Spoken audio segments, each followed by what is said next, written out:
Hayaan yung ipapakita ko sa inyo at i-elaborate ko sa inyo guys ang mga pinakamasamang words na pinakaayaw ko, kaya nakalista din to sa aking listahan na guys.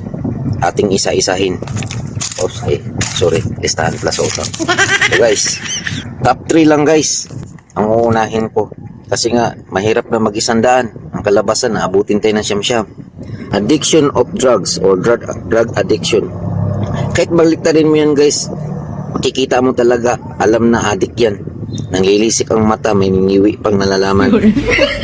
Kaya nga napagpasyahan ng ating former president na si former President Rodrigo Roa Duterte na i-wipe out talaga sila guys. Dahil sa mga addict na yan, maraming buhay, pamumuhay ang wasak na sira. Mga inusinting sibilyan talagang nagsasacrifice dyan, lalo na mga musmus na kabataan. Yeah, ayaw ko talaga, pinakayaw ko makita at ayaw ko marinig.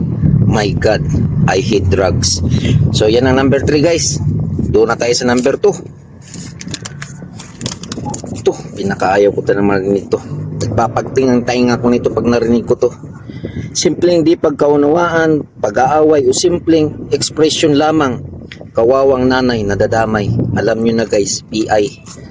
O siya, yan ang number 2. Ngayon guys, dahan-dahanin natin ang number 1. Ito yung trending talaga. Hanggat maaari, talagang natutuliro ako pag narinig ko to. Ito yun guys.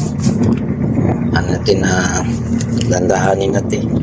Yan, number 1 guys. Ang pagkasulat na parang ano to pang suksok sa tainga o sa ilong mga nangangati. Ito guys, insertion. Bilyones na pundo ng kaban ng bayan nawawala dahil sa insertion na yan. Kakaasar. Daming naghihirap, nagkagagulo dahil sa insertion na to. Ito yung pinaggagawa ng mga irresponsableng politikong pulpol.